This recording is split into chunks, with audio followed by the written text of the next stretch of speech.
Good afternoon, everybody. Welcome to our In Focus, Building Capacity in Learning Communities to Promote Recovery. I want to just begin with an acknowledgement of country.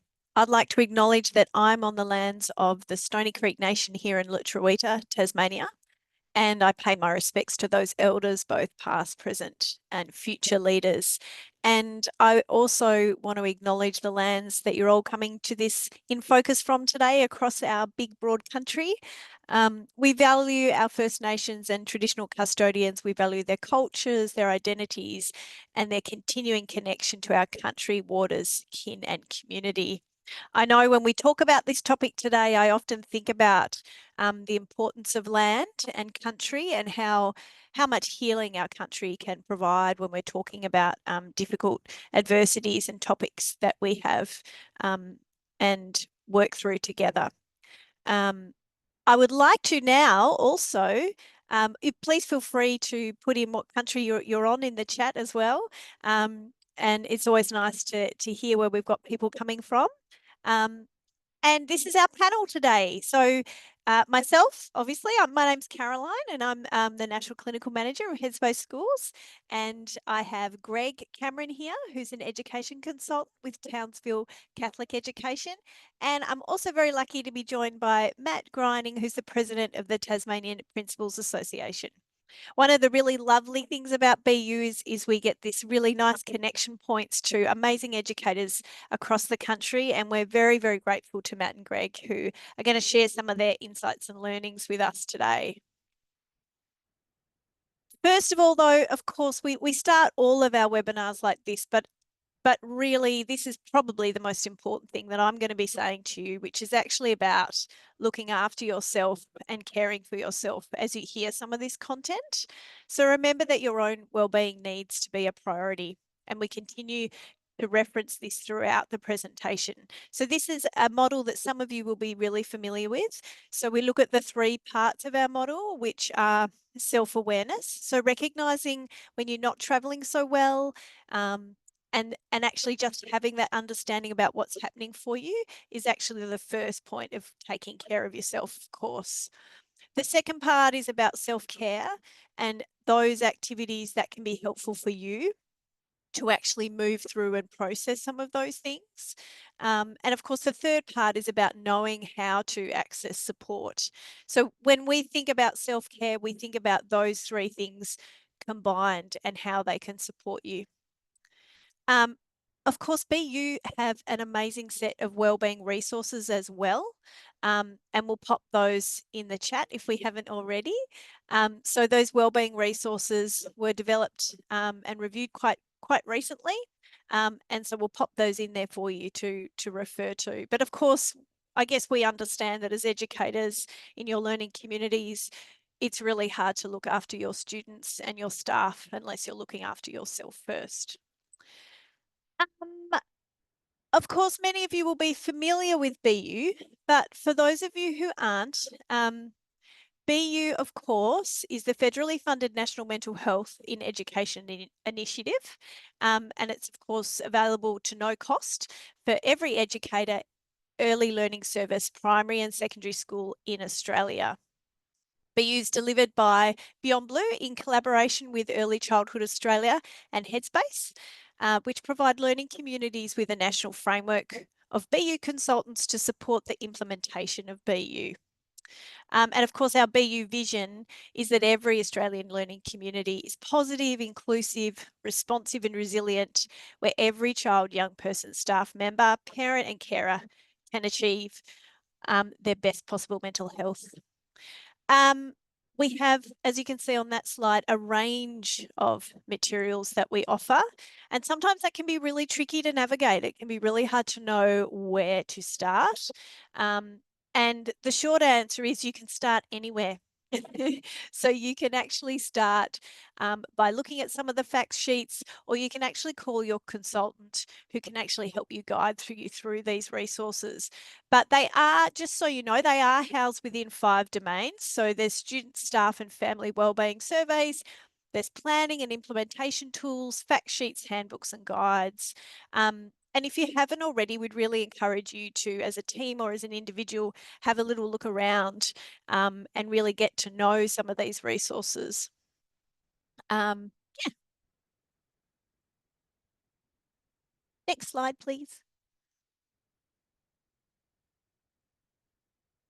I should say that, of course, this webinar today is focused on the responding together part of those 5 domains, which is what was circled in that last slide. So we often work these bits of content out around each of those domains. And when we talk about this particular topic today, we are thinking about that domain of responding together as a community.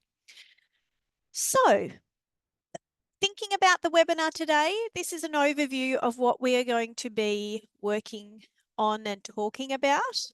So we're going to be talking about developing a shared language and understanding. We're going to be talking and hearing from Greg about offense is the best defense. So he's going to be talking about a specific example in his career and how those things have helped him think about this topic. And there's always a chance for question and answer time after Greg and also after Matt's presentation today. And Matt will be talking about leaders' wellbeing specifically and driving change and what his perspective has been. And then we're going to do a bit of a wrap up and next steps for your community. I want to begin by talking about, as I said before, making sure that we're on the right page and on the same page around what a critical incident is. And I'm sure if you've done any looking yourself, you might find several different definitions. And the one that we find is most helpful is that a critical incident is a sudden an unexpected event outside the range of normal experience, which can make us feel like we're losing control. And I would say that unfortunately, many of us working in schools and learning institutions understand that what it's like to actually be involved in a critical incident, which is why we're actually covering this topic today, to actually pull together some learnings.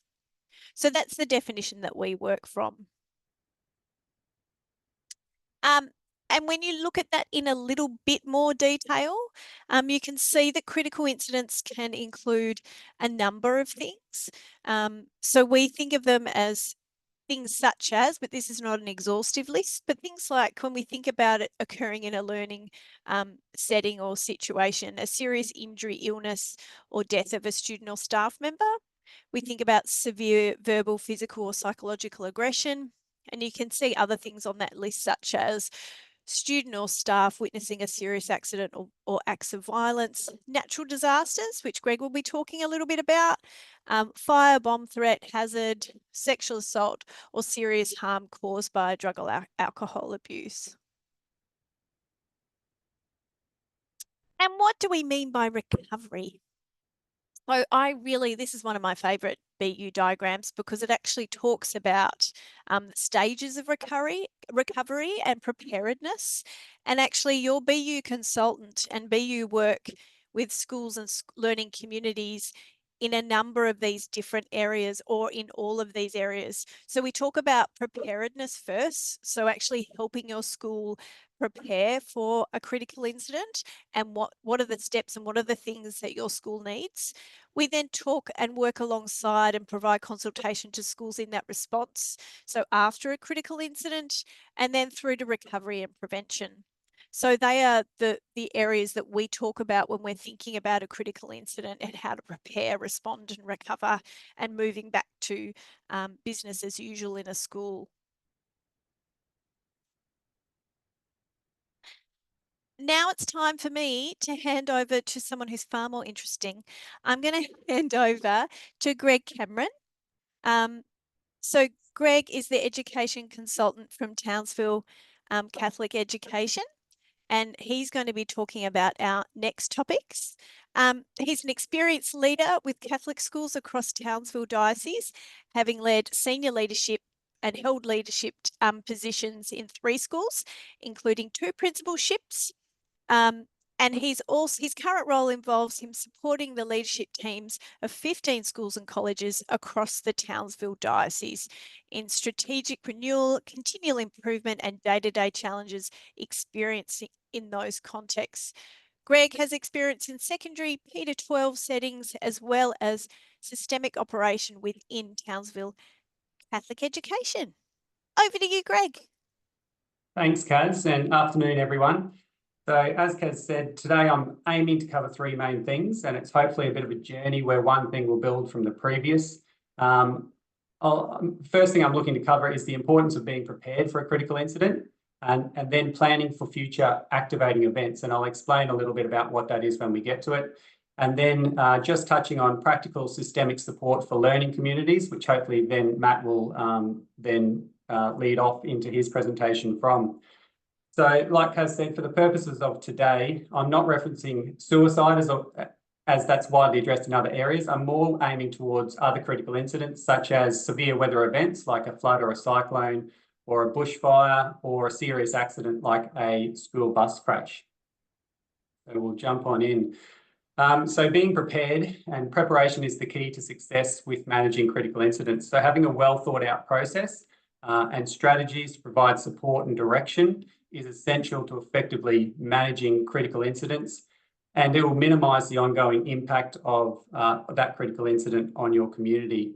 So the flip side of that is poor or inadequate preparation will result in the potential increase in psychological distress within the community, and it can also erode trust of families and students and staff in the school and in the leadership team. And you don't want to be left scrambling to remember where to go or what to do.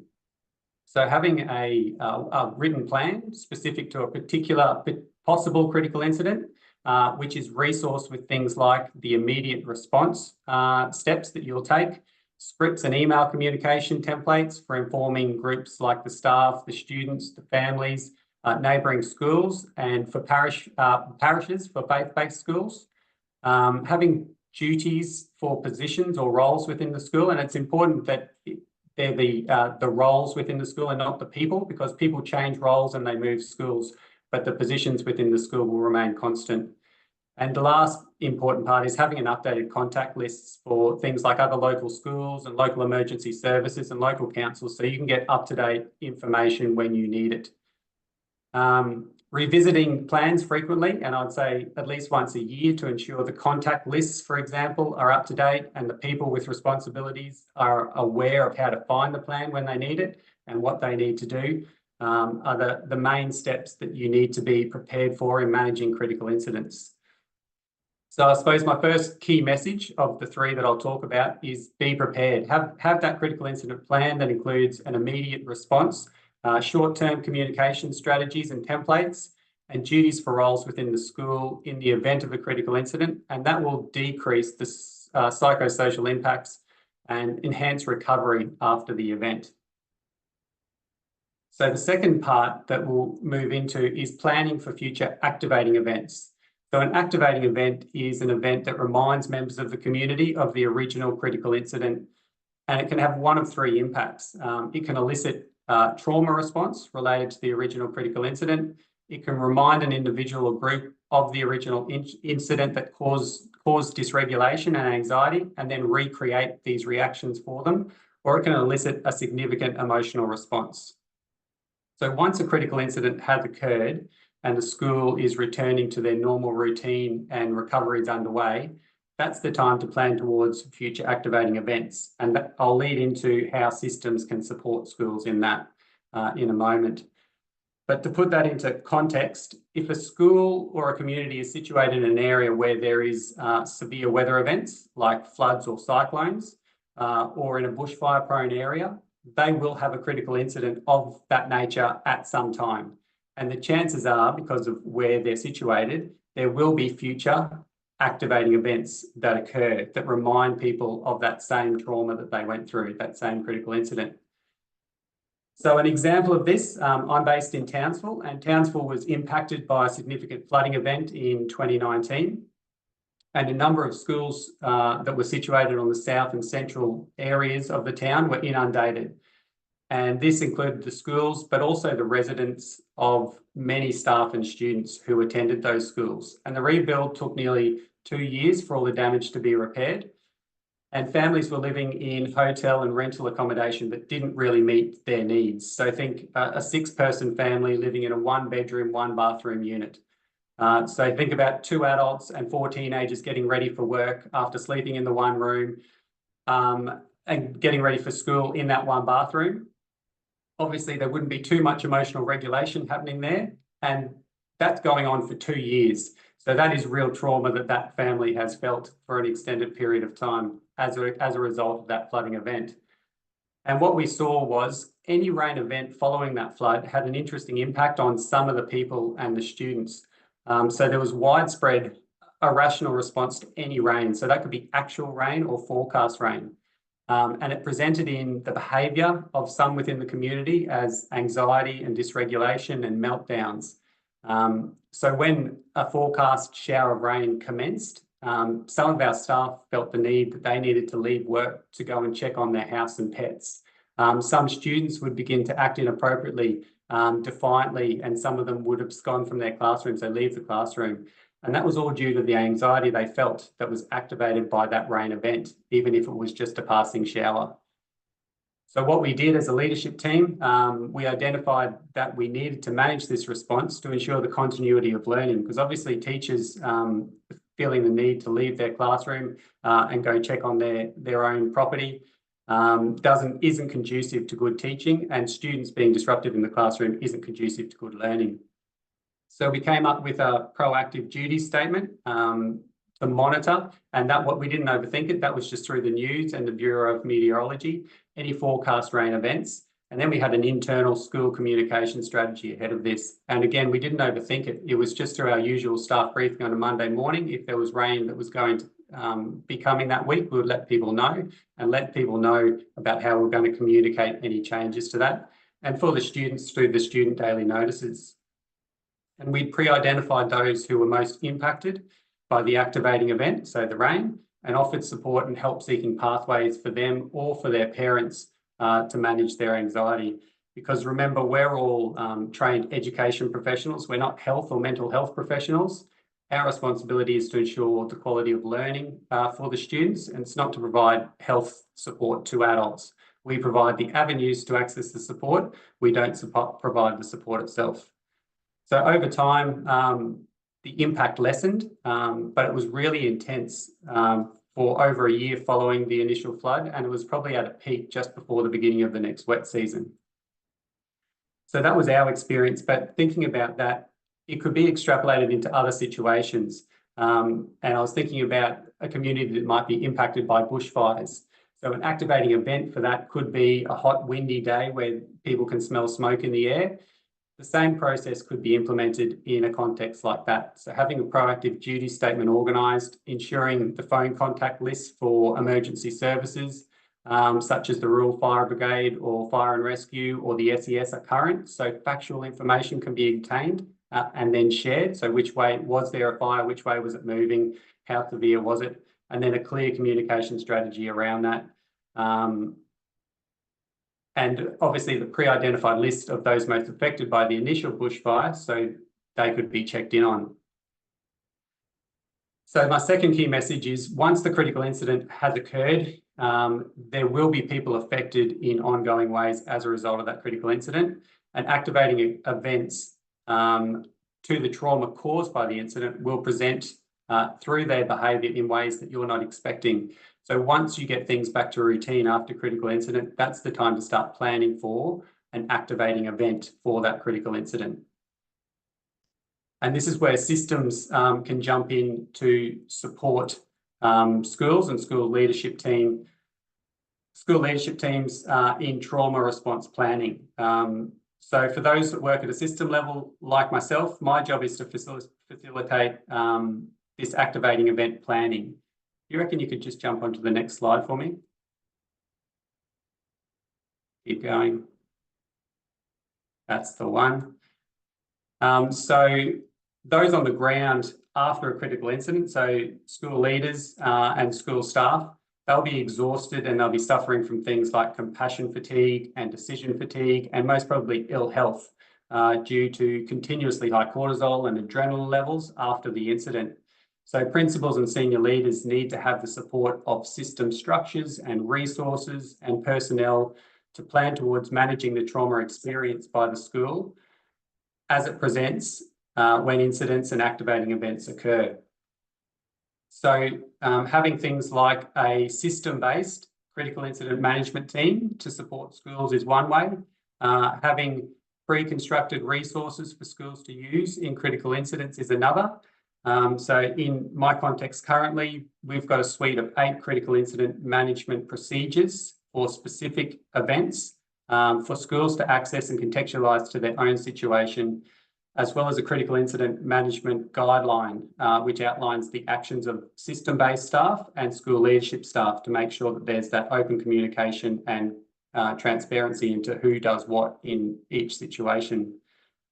So I suppose my final key message is principals and principal groups should advocate through their respective representative bodies for system-based action to pre-plan and support them as they try to navigate these most difficult times. And doing this will decrease the impacts felt by the community and increase the continuity of learning within the school.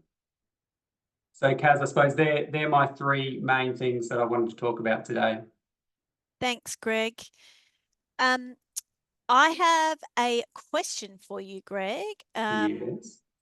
One I've just prepared earlier for you. So and I'm really interested in hearing from other people on the call today, whether they've got some questions for Greg. I think the challenge for us is that you could speak to so many things in this area, and we really appreciate you keeping it quite condensed. And I really love those 3 sort of summary points. But when we think about those things that you've talked about, I'm wondering about how do the processes and documentation you've outlined help to ensure the psychological safety of educators? And I guess what we're saying when we refer, what we understand psychological safety to be is that really we know that that feeling of safety is important in terms of educators leaning in, seeking help when they need it. And so I'm really, and obviously for longer term recovery. So I'm just really interested in what you think about that question and what you think improves those things. Yep. So I think in terms of when you're prepared and have the resources and process clearly outlined, you as the leader are less likely to become overwhelmed. So presenting to your community as calm and organised with a clear plan that you can clearly communicate and articulate will go a long way to building trust in them, and particularly those people that might be experiencing anxiety and distress, and this will reduce it for them. So if they're less anxious and they've got confidence in you as the leader because you're prepared and presenting as such, that will decrease the distress for them at the time, which will mean that they've got less of an impact moving forward on their, I suppose, in terms of moving forward into activating events, that will be less of an impact for them. I also think that if you can engage staff in the formulation of critical incident management plans and plans towards activating events, they'll be much more comfortable and have less impact on their psychological safety than they would have if it's just a totally new experience for them. So if you think about a fire or a lockdown, we all do evacuation drills and we do lockdown drills. Yeah. Staff are aware of that procedure and they know what they need to do ahead of time. Things are calm and they go smoothly, and the same could be said for critical incident management. Yeah. And I think the point you made earlier as well, Greg, is actually communication is key in terms of hearing what the concerns are on the ground, but then continuing to also filter that communication through to your staff all the time. And then you can work together in more collaborative ways from what you're saying. Absolutely. And in my experience of working alongside schools like you, I think things have fallen down where even there's just a tiny little gap in communication where people aren't heard around their anxieties or worries, and then the school can't respond to support or the leadership team can't respond to support because they don't know that it's happening. So yeah, it sounds like those communication strategies is what I was thinking about them when you were sort of saying that are really, really important. Greg, we've also got another question that's come through. Mary has asked about compassion fatigue. And and thinking about compassion fatigue with staff in the context of responding to critical incidents. And I guess I'm just wondering, what are your thoughts about that and how do you mitigate that? I know that's probably a bit of a curly one. Yeah. That's a big, big question. I think it's something that not just educators, but a lot of us think about in our professions. Absolutely. And thanks, Mary, for putting that one forward. Yeah, compassion fatigue is certainly a thing just in education in general. Yeah. You're providing support to everyone all the time, but what are you doing to look after yourself and to rebuild your own energy levels? So for introverted people like myself, we like quiet time. We like getting away and doing our own thing away from people. For extroverted people, they love to jump into a community environment, maybe go to the pub and do those sort of things if that's what you're into, or part of a running club or something like that. So I think in terms of managing your own compassion fatigue, you need to look after yourself and take healthy steps to manage your own resilience at any time as an educator in our schools, because it is a hectic job. Thanks, Greg. I think it's some of those, in answering Mary's question, she was also talking about the context of an increase in aggressive behaviours she's seen in schools displayed by students. And I think, yeah, I think sometimes when we're really fatigued in any profession, we can resort to those really quick behaviour management type approaches, which aren't always helpful. And I think, yeah, when I think about compassion fatigue, I come back to that wheel that we looked at the start of this session, where is that just having that self-awareness before you hit that point, I would say, and then understanding what your warning signs are to know what are the things that you need to put in place. And it's tricky, isn't it? I think sometimes we wait till it gets so bad to put those things in place. But actually we need to put them in earlier. And I think sometimes we think self-care's, cups of tea and bubble baths, and they might be for some people, but it's actually little things like stepping away from your computer if you can, and they can be micro minutes in a day that actually sustain you. So I talk about sort of small bits of self-care that you can do through the day. Taking those small moments can actually add up to a better well-being at the end of the day. But it's easier said than done, isn't it? Yeah, it certainly is in the context, particularly if you're looking after little people. Just knowing your own triggers and your own signs and taking that time away so you're not reactive, and just knowing that you're the adult in the situation a lot of the times. Little people and teenagers, their brain isn't fully formed, so they will react in reactive ways, but it's our job as educators to notice our own warning signs and then put strategies around ourselves to protect ourselves and the people we're working with. Yep. Thanks, Greg. I think we could probably, compassion fatigue is a whole topic we could probably spend many hours talking about. And Yes, I think a good place to start as an educator or any professional is ask yourself what do you do, what do you do to help yourself cope in day-to-day stresses, and make sure those things are in place before things get to the tipping point. That's really, really important. And yeah, I think that wheel can sometimes be helpful too, thinking about, do I have that self-awareness? How do I know when I need more support? And what are those practical strategies I have in place? Do we have any other questions? I don't know that we do now. We might. I'll take the spotlight off you, Greg, and we'll move on to Matt. So our next speaker is Mat Grining. Matt has taught from kinder through to year 10 in public education across 20 years in northwestern Tasmania. His leadership experiences in Tasmanian education include time in curriculum and assessment support and substantive principalships in primary K-12 dual campuses, schools during times of school infrastructure projects. During principalship, Matt has represented and advocated for his colleagues through principal advisory groups and curriculum working groups with state and federal departments. Given Tasmania's unique geography, Matt has a particular interest in ensuring that, irrespective of the context of schools around the state, all school leaders feel connected and supported through collegial networks like the Tasmanian Principals Association. Other professional interests include growing the capacity of aspiring leaders, contemporary educational design, continuing to prioritise the wellbeing of our school leaders, and raising the profile of principalship across the broader community by capitalising on school and community partnerships. Over to you, Matt. Thanks, Kaz.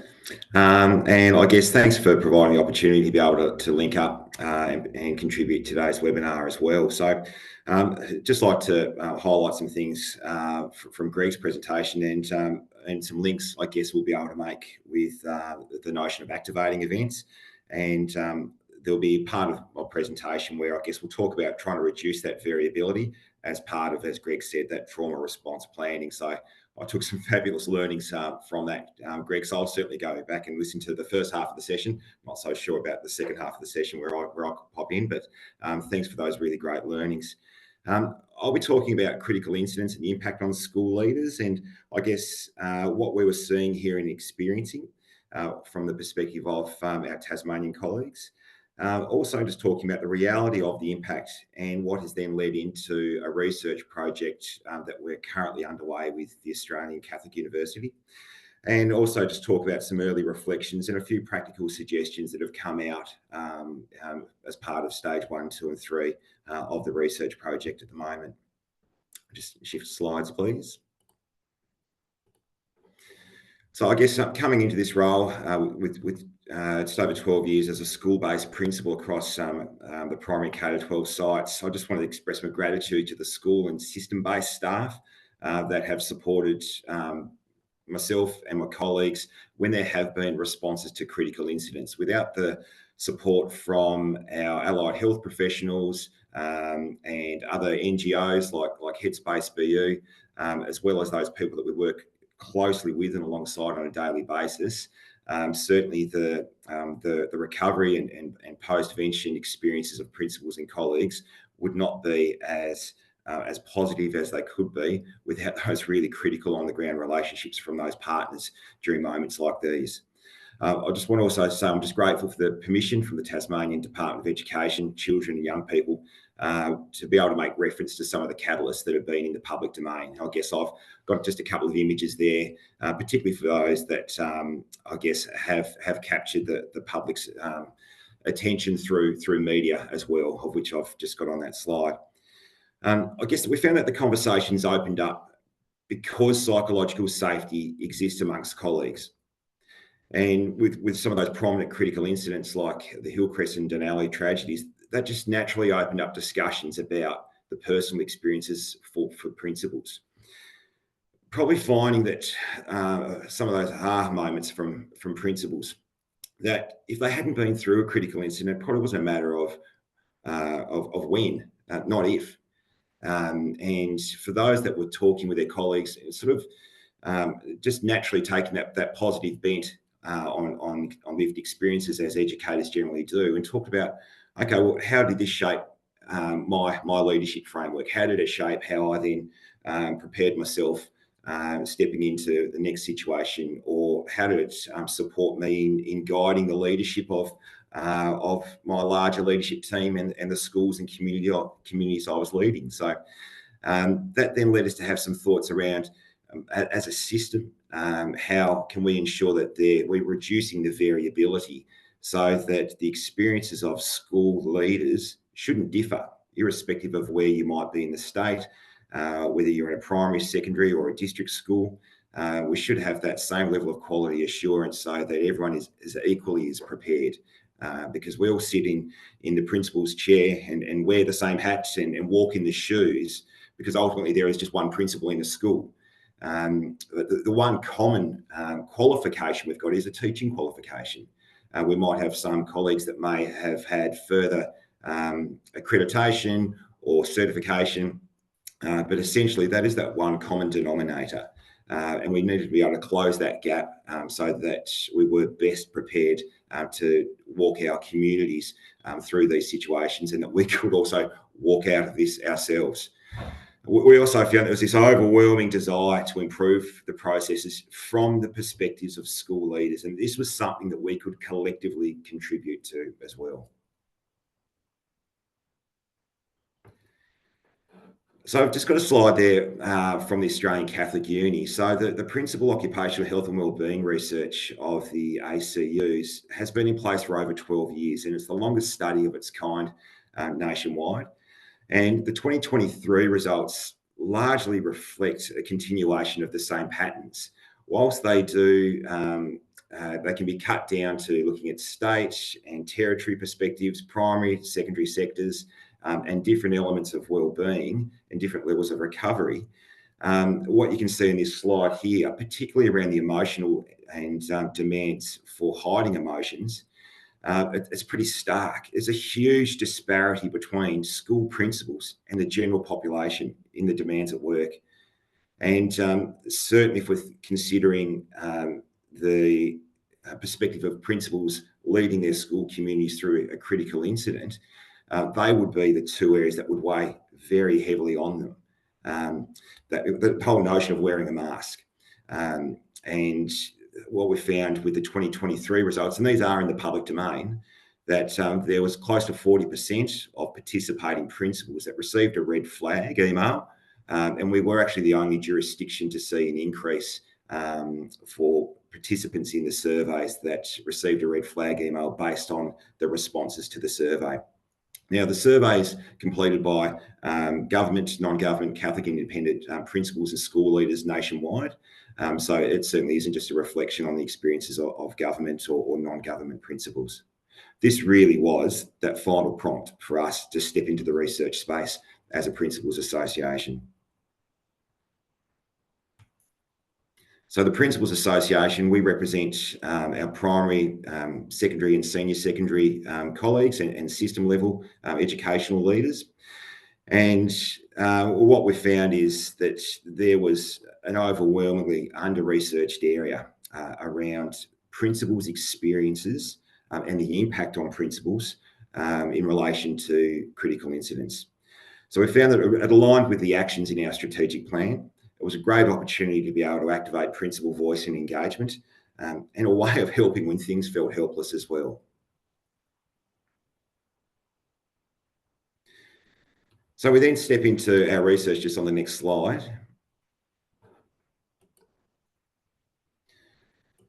So the project that we landed with was understanding the psychosocial impacts on principals leading their school communities through critical incidents. So essentially that's the focus of the research. Now, the way we're going about that through 3 stages, the ACU research team conducting a broader lit review and also looking at the 12 years of qualitative data from their national surveys. That was the first stage. The second stage was a nationwide survey, and that was completed last month. And that was to understand the nature of critical incidents, the categorisation of those, the experiences of principals, and actually having some metrics to be able to quantify the experiences and recovery of principals, and some open text responses where they could also detail the types of experiences or preparation that may have supported their recovery or preparation going into a critical incident. The third stage of the research was conducted last week, and that involved some individual interviews and focus group interviews, and that's going to be continuing for another few weeks with some online interviews with the research team and principal participants to best understand the perspectives of principals and largely the impact of principals. So the 3 research questions that we put to Principals Association Australia Research Fund, so that's a research fund that allows principal groups to undertake research that is purely in this space around supporting the work of educational leaders. And this is available for government and non-government principals associations.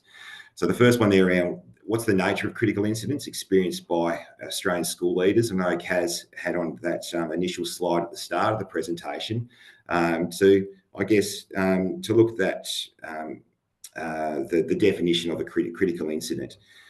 And then the second question there around what internal and external supports effectively enhance school leaders' management of critical incidents, and that understanding there was some real variability around that.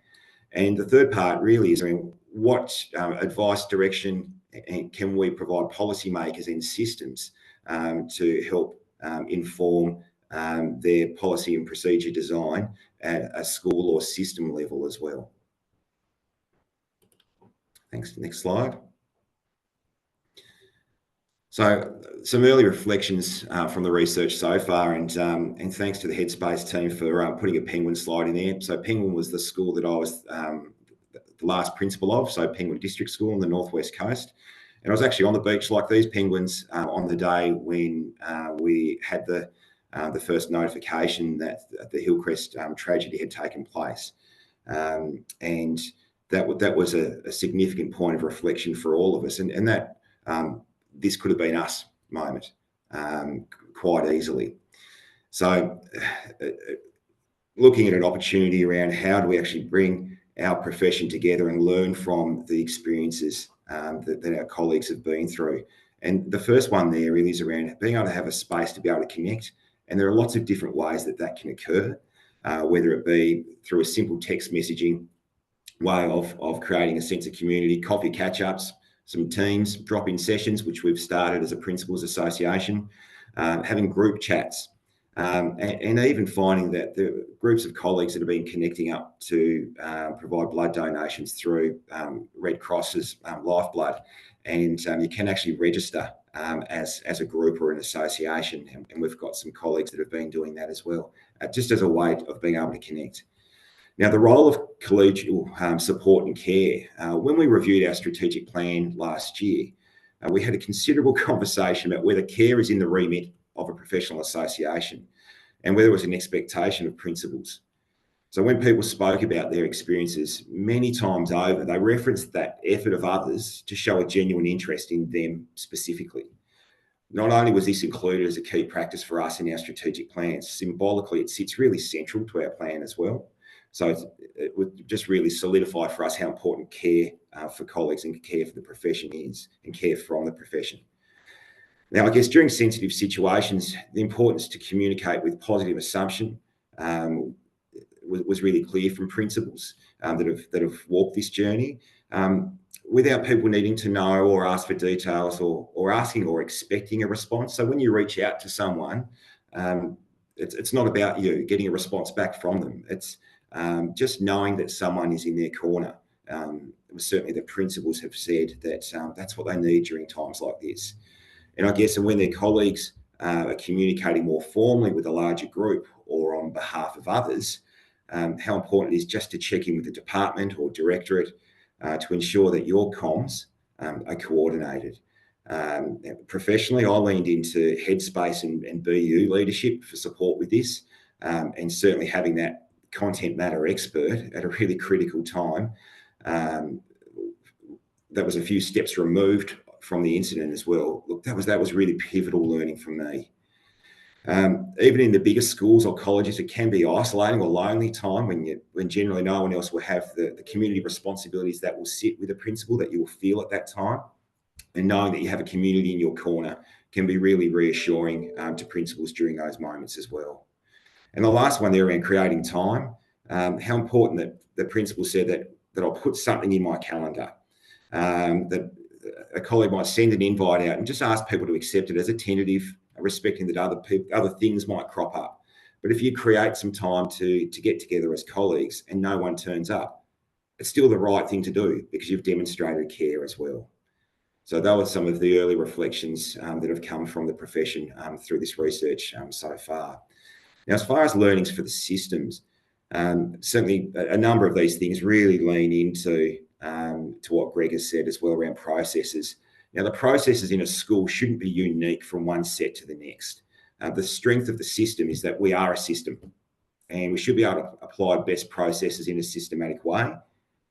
The opportunity to practice how we would respond, for instance, like with an emergency phone tree, as Greg has said, that can also surface a range of things if we're actually having the time to practice this beforehand, like poor phone coverage, or even finding that incidents that may be triggering for others, and what happens if the leadership staff are involved in the critical incident and can't fulfil their responsibilities with an emergency phone tree. So being able to practice things at a time when things are calm and predictable is really important.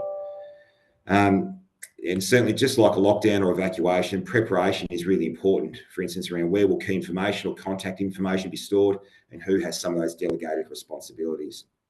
And certainly, in times of uncertainty, when emotions are really high, staff will look to the system for support and predictability, whether this is knowing what supports are available or how comms will be disseminated. So that predictability as being part of the system is really important. Now, as far as professional care, and it's interesting that overlaps with the reflections from the profession as well. How do we match up with the expectations of the employee with the response from the employer? And one of those certainly could be with that investment into professional care through things like professional supervision. So it's around knowing what is there for me to access at a time when I need it.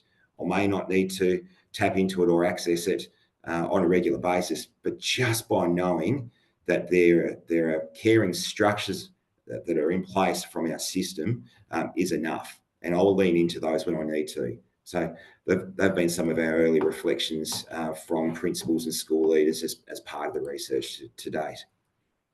Thanks, Kaz. Thanks so much, Matt. Before I go to some of the questions in the chat box, we've got a couple there. Can you answer this question for us? I know going back to that slide with the penguins when you were sort of standing on the beach there, it got us thinking about, and I know you're very passionate about supporting neighbouring schools and that collegial support.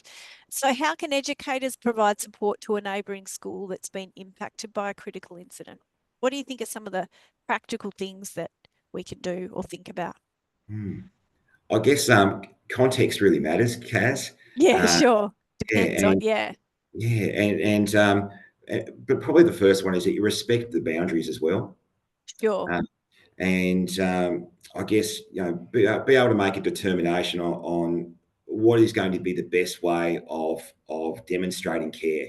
So if what you're trying to achieve is to let people know or a community know that you're expressing care, just make a determination on whether the best way to do that is either individually or collectively, and that will come down to what your relationship is like with that community, whether you've worked there previously, whether you've got a pre-existing connection. But probably during those particular moments, probably having a collective response from your school community would be one of the best approaches to take, because ultimately, if there's a critical incident that a community is experiencing, having a response from a community that is demonstrating care may be the best way to do that. There are some great resources that I've only just been shared with me this week, and some of them are from the US as well, and they've been provided by principals associations in a principal recovery network guide to recovery. And I know I hadn't shared that previously, Kaz, but I might just share that through sort of post this session so that can be made available too. But largely it just talks about the opportunity to be able to not only demonstrate and feel care from other learning communities, but to also be able to tap into some of those, maybe it might be a tangible way of demonstrating care that people can then lean into later on. So things like coffee vans. I'll just give some examples of what have happened in communities. Yeah, great. So it might be putting on a morning tea, putting on a coffee van for staff, but it's often not the days, the weeks, the months after. It can just be those really simple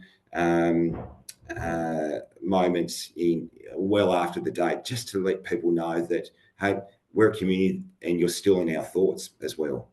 But always been really respectful of the boundaries and the best way to coordinate your support as well.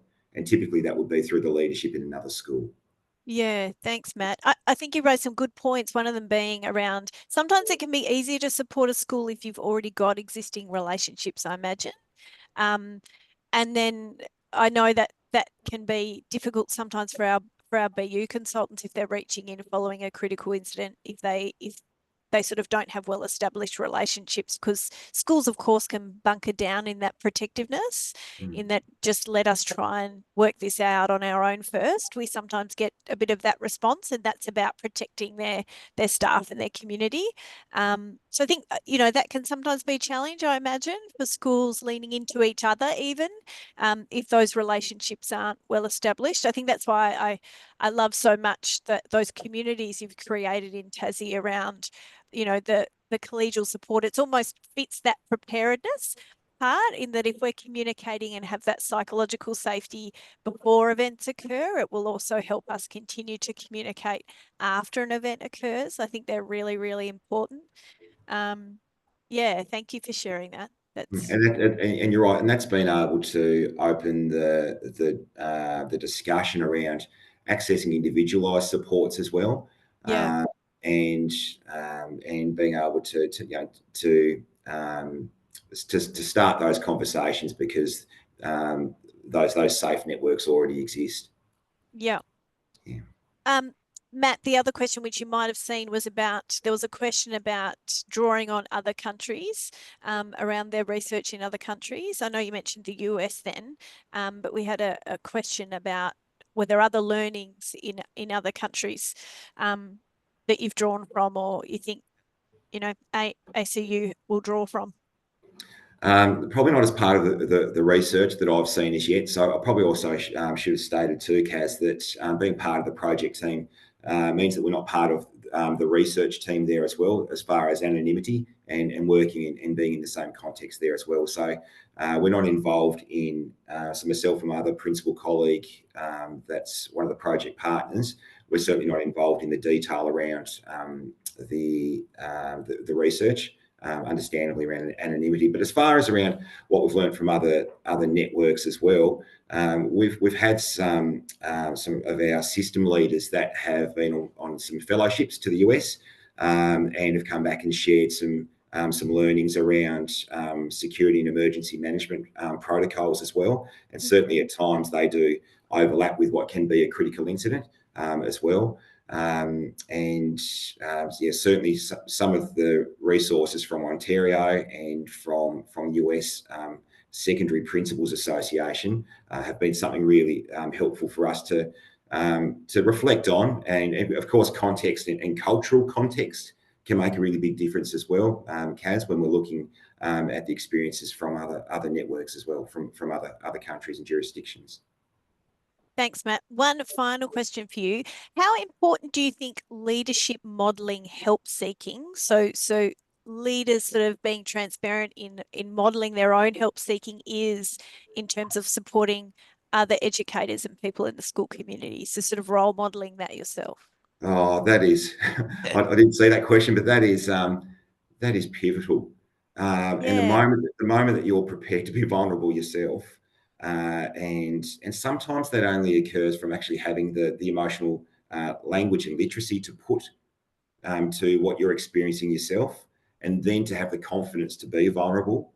And that just really opens up the door for people to understand that the principal or school or team leader, whilst they may do some fairly superhuman things, they're not a superhero. We all have different supports that we need to lean into, so that we are well and thriving in the roles that we're undertaking. But I think just being able to support people to develop some language around and self-awareness around that is really important. Yeah, thanks, Matt. I hear sometimes from principals there's that worry that if I show too much vulnerability, that all my leaders around supporting me will then feel like they can't think about themselves. They'll be busy worrying about me. What do you think about that idea of I have to be, that kind of stereotypical response of I need to show that I'm okay by not showing emotion? What do you think about that? That's an interesting one too. And I guess we know probably the parallel I could draw would be around distributed leadership models. So in schools and education systems, we know that the most impactful leadership models isn't when we've got the principal as the leader and manager of all. It's the distributed leadership models where there's shared responsibility, shared accountability, shared learnings, and models of inquiry where we learn together as a leadership team. So really, I guess, flattening out that whole notion of educational hierarchy. I think when we've got leaders that are comfortable sharing their vulnerabilities, that only further feeds into that strength of distributed leadership. Thanks, Matt. That's a beautiful, I like that's a nice analogy, thinking about that sharing. We all share the risk, and yeah, sharing that is really, really important. That brings us to an end. We did have one other little question about sort of preparing young people for traumatic events, and more specifically, there's an educator in the NT who was asking about, how do you prepare young people in the context of escalating violence in schools? I think that's a really challenging question to ask, more importantly, in a short period of time. But what I would say is any information sharing, of course, in this context with children, can be really important, but it's so important that it's age and stage delivered, and also delivered in a way that always includes parents and carers, particularly in our primary schools. And we also think about, of course, those cultural implications and the lens and the language that we use. I'll just kind of, and of course, trauma-informed principles and practices. So I think I can't, unfortunately, I'm not going to unpack that anymore because we're going to run out of time and I'll get in trouble. But I'd really encourage that person who put that in the chat to reach out to your BU consultant, and they can unpack that a little bit more. But certainly, I think it's important that we're talking to our children about traumatic and critical incidents, but in a way that's, of course, safe and appropriate. So thank you so much to Matt and Greg, and to our panelists here today. We, of course, really value your feedback. And in terms of next steps, can I have the next slide, please? I want you to think about, I guess these are like our call to actions for you, but what are the 3 new strategies you've learned in today's session? I know that Greg and Matt, we had a sort of a short snippet of time with both of them, but I'm hoping that maybe there are a few things that really sparked your attention, or made you think, oh my gosh, I'm not quite sure how we do that in our school community, or I think maybe we could be doing that a little bit better.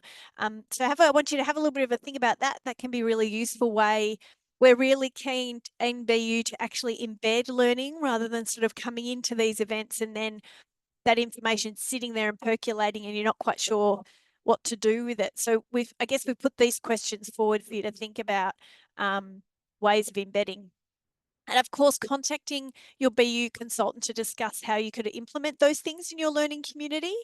And we would love to hear your feedback. And of course, we've got 2 further sessions that you can register for here. So strengthening educator wellbeing and supporting young people to recover and thrive. And you can click on those QR codes, or I think scan those QR codes to register. And I guess I would just say, sometimes when you listen to this content, you can feel like you're okay in the moment. And then afterwards, you can feel not so great. And there might be things that have popped up for you in the last, hour or so that you need to kind of work through. Please remember that self-care model that I put up at the start, and guide yourself through that, and remind yourself of what are the things you need to look after your well-being. And we always put this up at the end of our presentations, which of course is about more formal mental health services and supports that you can access if you need to. Thank you again for joining us. I feel like I'm nearly finished right on time, which is probably a first for me because I can talk a lot. And a huge thank you to Greg and Matt again, and for you all coming today. I know your time is very precious, and take care of yourselves. Thank you so much for joining us today.